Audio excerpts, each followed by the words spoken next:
let you know that Teen Titans, The Judas Contract is no perfect movie.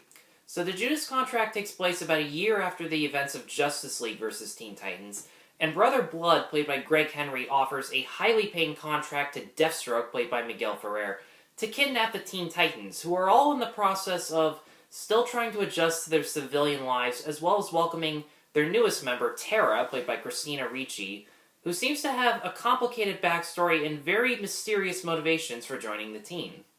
Sam Liu directs an impressively drawn and choreographed animated superhero movie. The action scenes all feature creatively gritty choreography that are animated in an excitingly fast and fluid pace.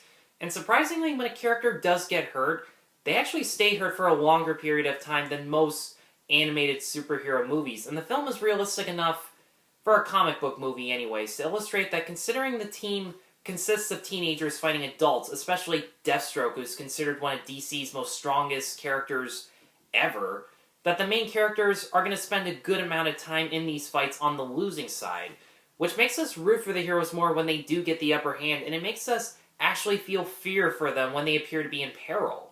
Seeing as how the first film mostly centered around Raven confronting her abusive father, and Damian learning not only to work with heroes who were around his age, but heroes who had powers, which is something we hadn't really seen from him before, the writers this time shift their focus on the rest of the team members who didn't get a lot of depth in the first film, and it's how each of them searches for something or someone to give them stability in their lives that makes these characters feel as if they're actually improved, like they're fleshed out characters, as opposed to just side characters like they were in the previous movie.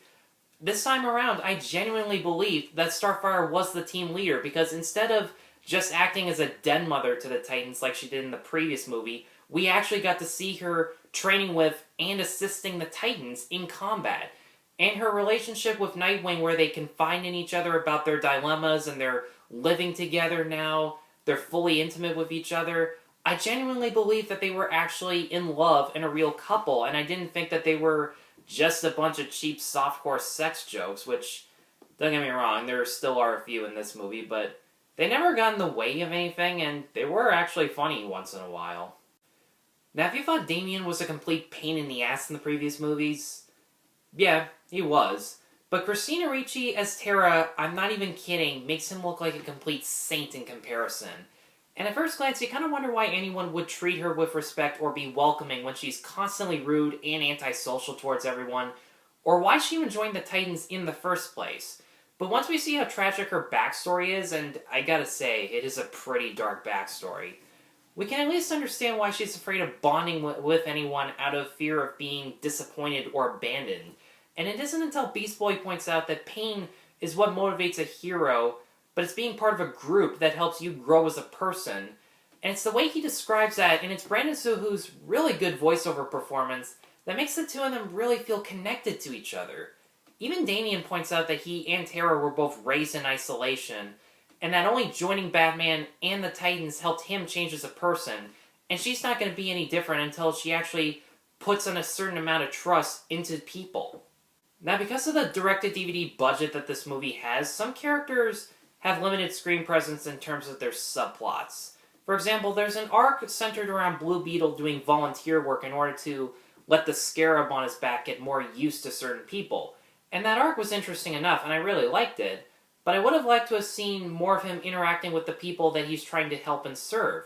And you don't really see that many scenes of him doing that, and it's random people that make his scarab react most, so I felt like those scenes could have been emphasized a little bit more. Also, even though Robin and Raven were the main center of the previous movie, they're in this one for so little that I actually kind of forgot that Raven was even in this movie.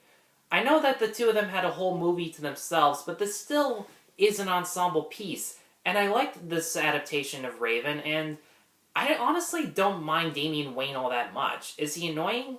Yes. But he is supposed to be annoying, and in this movie, he's actually acting nice towards the team and Dick and Starfire, so wouldn't you want to see him evolve into a much more sympathetic character? Because I doubt all of you really want to hate him. Also, while I did enjoy most of the voiceover work in this movie, Sean Marr as Nightwing, the late Miguel Ferrer, who did a great job as Deathstroke, he was really creepy in terms of his voice work, And as much as I enjoyed his arc in the film, I didn't enjoy J.T. Austin's performance as Blue Beetle, because A, his voice just sounds really bland. There isn't any energy or charisma being put into the character aside from the writing.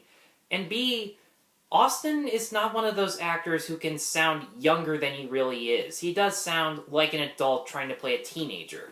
For example, Stuart Allen, who plays Damien, is about 17 to 18. No one knows for sure.